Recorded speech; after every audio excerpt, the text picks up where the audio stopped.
उत्तराखंड के एक छोटे से गांव भैरवपुर में पहाड़ों के बीच बसा शांति तो थी, पर रातों में कुछ अजीब होता था।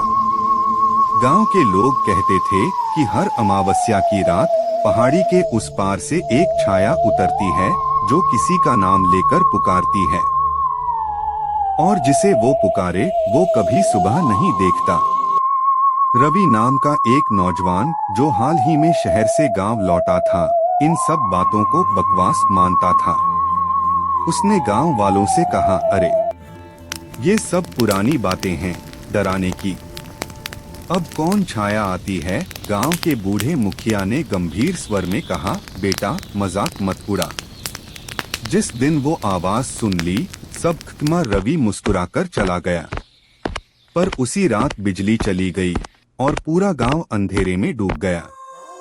रवि अपनी झोपड़ी में बैठा मोबाइल की टॉर्च जलाकर किताब पढ़ रहा था।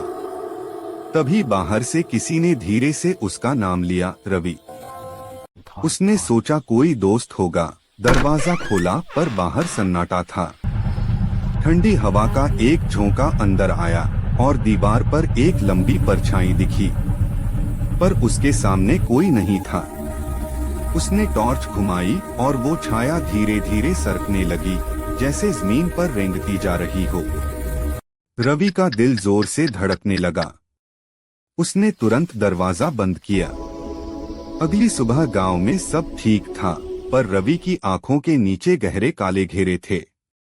वो बोला, रात को कोई मुझे बुला रहा था। सबने उसे चेताया कि अब वो पहाड़ी पार न जाए, पर रवि ने तय किया कि वो सच जानकर रहेगा। शाम होते ही वो लालटेन लेकर पहाड़ी के उस पार निकल पड़ा। रास्ता सुनसान था, झींगुरों की आवाजें और हवा की सरसराहट। अचानक उसे पेड़ों के बीच एक पुराना टूटा हुआ मंदिर दिखा, जिसके बाहर लिखा था, यहाँ सूर्यास्त के बाद प्रवेश वर्जित है। रवि ने लालटेन ऊंची की और अंदर झांका। अंदर एक काली मूर्ति थी और उसके पास मिट्टी में कई नाम खुदे हुए थे। सबसे ऊपर लिखा था, रवि। वो पीछे हटा, तभी फिर वही आवाज आई, रवि। उसने पलटकर देखा, एक महिला की परछाई, बिना चेहरा, बस दो चमकती आंखें। उसका शरीर धुएं जैसा था और वह धीरे धीरे उसकी तरफ बढ़ रही थी। रवि ने भागने की कोशिश की, पर उसके पैर जमीन में धंसने लगे।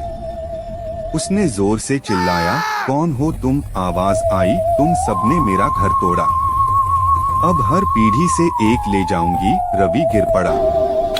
लालटेन बुझ गई, सिर्फ चीख सुनाई दी, फिर सन्नाटा। सुबह गांव वाले रवि को खोजने पहाड़ी गए।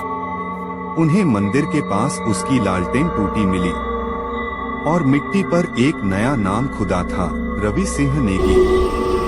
गांव लौटकर सबने मंदिर तक जाने का रास्ता बंद कर दिया, पर आज भी अमावस्या की रात में पहाड़ों से आती हवा में कोई आवाज गूंजती है, रवि। दोस्तों, कहानी पसंद आई हो तो लाइक और प्यारा सा कमेंट जरूर करें। चैनल को सब्सक्राइब कर बेल आइकन दबाएं और जुड़े हमारी हर नई कहानी के साथ।